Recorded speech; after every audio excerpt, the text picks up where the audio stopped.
orientales, colección de poesías traducidas directamente del arábigo, en verso castellano, por don Pedro Laite Ricard, catedrático sustituto de lengua árabe, en la Universidad de Granada. Por Juan Valera. Ya sea por nuestra proverbial pereza, ya por la falta de estímulo, lo cierto es que el estudio de la lengua del Yemen, así como el de todas las lenguas orientales, ha sido hasta ahora muy descuidado en España.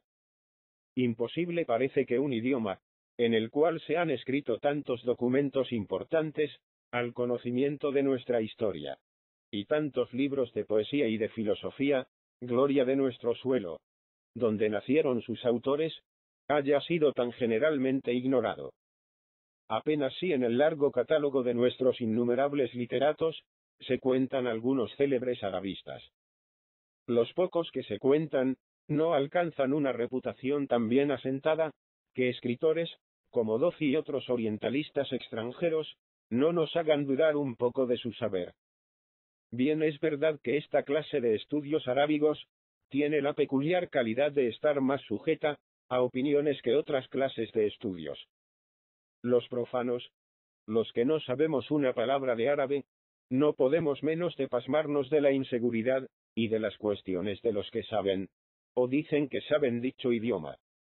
A veces llegan las cuestiones a tal extremo, y son tales los sendos cargos de ignorancia, que los arabistas se dirigen, que siente el profano cierta inclinación a dudar, no sólo de la ciencia arábiga, sino hasta del idioma de los árabes, tomándole, como ahora se dice, por un mito. Hemos visto, por ejemplo, disputar a dos famosos catedráticos, durante muchos meses, y escribir folletos y disertaciones, sobre sí, en un pasaje de 20 o 30 líneas, contenido en un libro árabe, se describe la batalla de Ourique, o la batalla del Guadalete. Cada uno de los contrincantes, cansados ambos de disputar, se ha quedado en sus 13. No creemos que haya arte, ni ciencia, ni disciplina, por oscura y opinable que sea, que dé ocasión a una polémica por el estilo. Es como si dos maestros de latín disputasen, y escribiesen largos tratados sobre un pasaje de Cornelio Nepote, donde sostuviese el uno, que se contaba la vida de Amílcar, y el otro de Milcíades. En otras lenguas semíticas, aparece que reina la misma incertidumbre. Un sabio en la hebraica, nos ha sostenido que en los primeros capítulos, de la Biblia, texto hebreo, no se mienta el Edén. Hemos aprendido los caracteres hebraicos. Hemos leído, y releído los primeros capítulos del Génesis. Y hemos hallado la palabra Edén. No sabemos si dar crédito al sabio, o a nuestros ojos. En suma, en las cuestiones sobre las lenguas semíticas, hay aún mucho de tenebroso e incierto, al menos en España. No se ha de extrañar, por lo tanto, que digan unos que proviene del árabe, nuestra poesía popular, nuestro romancero, y que sostengan otros, por el contrario, que en árabe no hubo jamás, nada parecido a nuestros romances, y que la poesía arábiga, en vez de ser popular, tiene todos los caracteres de culta, erudita y artificiosa. Algunos, añaden que los romances moriscos primitivos, que nuestros antiguos autores fingen, traducidos del árabe, son originales, y que si en árabe hay algún romance, es traducido o imitado del habla de Castilla. Entre tantas contradicciones, el profano no sabe a qué atenerse, y se limita a aguardar con paciencia, que las tinieblas se disipen. A ello va contribuyendo en gran manera, el impulso dado a este linaje de estudios, por el erudito y discreto orientalista don Pascual Gallangos. En varias universidades y colegios de España, tenemos ya catedráticos de árabe, de los cuales se ha de creer que saben dicho idioma. Empiezan asimismo a darse a la estampa, libros que ilustran nuestra historia, y nuestras artes y ciencias, los cuales se deben al conocimiento, de un idioma tan difícil y tan rico, que hay quien asegure que cuenta 12 millones de vocablos. 1000 palabras para decir camello, según lo que el camello está haciendo cuando se le nombra, y otras 1000 para decir espada, según también lo que con la espada se hace. cosa que verdaderamente pone grima, y quita la gana de engolfarse en semejante mare magnum. Mas a pesar de todo, repetimos que en España van floreciendo estos estudios, y que dan claro y honroso testimonio de ello, las obras del mencionado Gayangos, algunos trabajos del señor Estebanez Calderón, y las más recientes publicaciones de los señores Simonet, Malo de Molina y don Emilio Lafuente. Casi todos estos trabajos son, no obstante, sobre historia política o sobre inscripciones. Sobre la filosofía de los árabes, que tanto floreció en España, y cuyo conocimiento importa en alto grado a la historia de la filosofía de la Edad Media. Poco o nada se ha escrito o dicho entre nosotros, salvo las lecciones que empezó a dar en el Ateneo el señor Moreno Nieto. Y sobre la poesía, apenas sí conocemos por Casidi la vida y el nombre de algunos poetas árabes españoles, y algunas poesías por las traducciones que Conde inserta en su historia.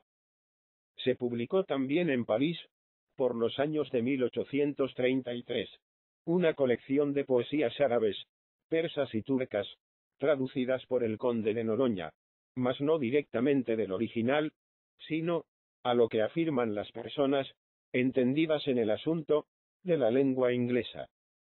Precede a esta traducción del Conde de Noroña, una del discurso sobre la poesía de los orientales, del célebre W. Jones. El Conde de Noroña no inserta en su colección una sola obrilla de los muchos poetas que en España ha habido. Y el discurso que traduce de W. Jones es sumamente conciso, y no da la menor noticia de la poesía nacional de la España maometana. Solo contiene vagos elogios de la poesía arábiga primitiva, que, según parece, vale más que la posterior al Islam. Cita W. Jones la colección llamada Moayacato Poemas Suspensos, de los cuales se conservan 7. Eran estos poemas los que salían premiados en un certamen que se celebraba anualmente en un sitio llamado Okad, y se decían suspensos y también dorados, porque se escribían con letras de oro sobre seda de Persia, y eran suspendidos, para eterna memoria, a la entrada del antiguo y famoso templo de la Kaaba, en la Meca. También habla W. Jones de la masa, y de otras colecciones. Pero quienes han dado a conocer mejor en Europa la poesía de los árabes, han sido, a nuestro entender, los alemanes, cuya lengua por ser tan flexible, se presta a traducir de cualquiera otra con la mayor fidelidad, y conservando el espíritu poético, y cuyo afán de investigación y amor y constancia en el trabajo, los hacen capaces de profundizar cualquier asunto literario o científico en que se ocupan. Entre los orientalistas alemanes, que se han empleado en dar a conocer la poesía arábiga, merece sin duda el primer lugar Rückert, traductor de la Masa o Valentía, cantos épicos líricos, en la mayor parte anteriores a Mahoma, que reunió el erudito Abu Temmam, en la primera mitad del siglo IX. También tradujo lindamente en alemán, y publicó Rückert, en 1844, en la ciudad de Stuttgart, las macamas de Aridi, que son como leyendas poéticas. En España, entre tanto, donde, según aseguran los doctos, ha habido muchos, y muy excelentes poetas árabes, apenas si hasta el señor Ricard, ha habido quien traduzca un solo poema arábigo del original al castellano. No es de admirar, pues, que nos llame la atención esta novedad, y que consagremos al opúsculo del señor Ricard un artículo. Su traducción, como él mismo dice en el breve prólogo que le ha puesto, está hecha sobre la antología de poesías árabes que Kosegarten ha recopilado al fin de su Testomaya Arábica. Consta la colección de 49 composiciones, y no parece que sea ni una sola de ellas de autor nacido en España.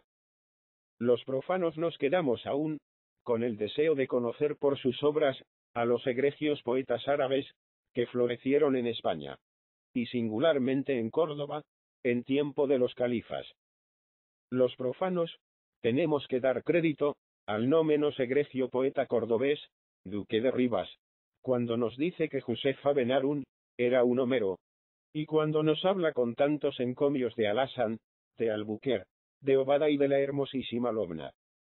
¿Es posible que se hayan perdido todas las obras de todos estos señores, o que los orientalistas no quieran darnos una leve muestra de su mérito?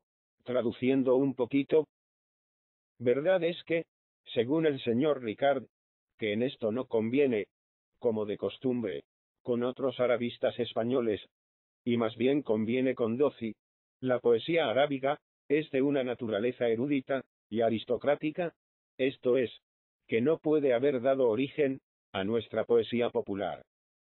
El señor Ricard añade, para ponderar los obstáculos que se oponen a una versión fiel e inteligible de los versos árabes, que el culteranismo, considerado como un defecto en nuestra poesía, es en la de los árabes una excelencia, una virtud, su mejor adorno.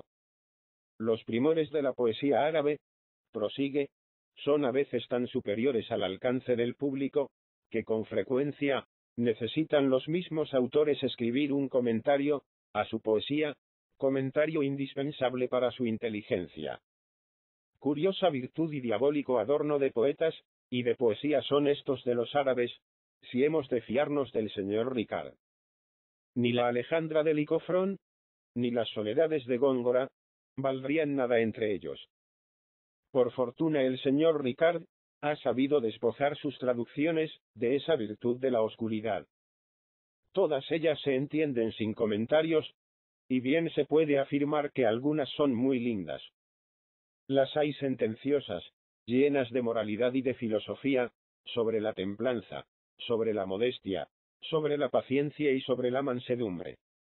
A pesar del fin didáctico de estas composiciones, la abundancia y la riqueza de las imágenes les prestan cierto lirismo.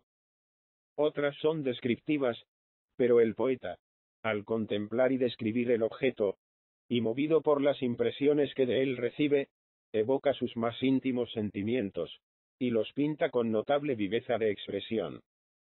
De este género son la poesía sobre el arrullo de las tórtolas silvestres, que guarda en sí la melancolía más profunda, la composición sobre la primavera, rica de un sentimiento voluptuoso, verdaderamente oriental, y otras varias sobre el aire, el murmullo del agua, las ramas de los árboles, el nenúfar, el narciso, la rosa, la violeta, el jazmín, el arrayán, el azahar, la flor del almendro, la flor del granado, y otras flores.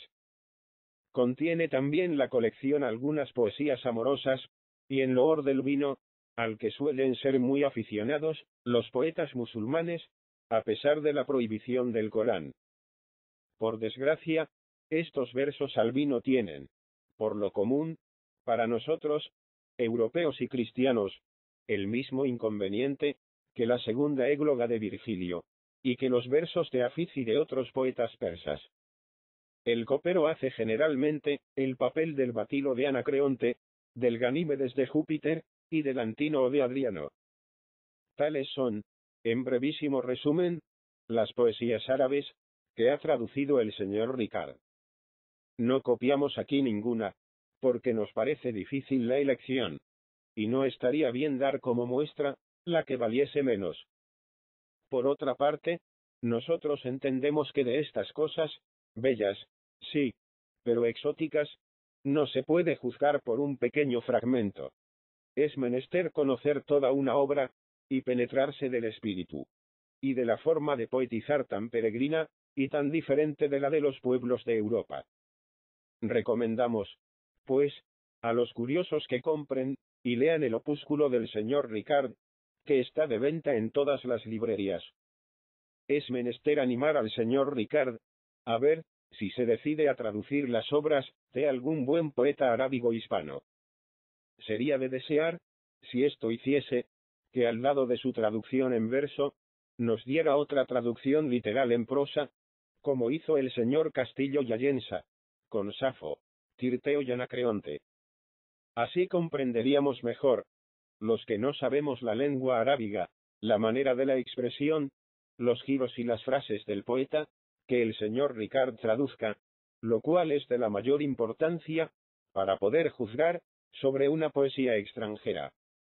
En la traducción en verso puede haber bellezas, que sean del traductor, y asimismo no pocos defectos, de prosaísmo y ripios, o palabras inútiles, que al autor no deben atribuirse.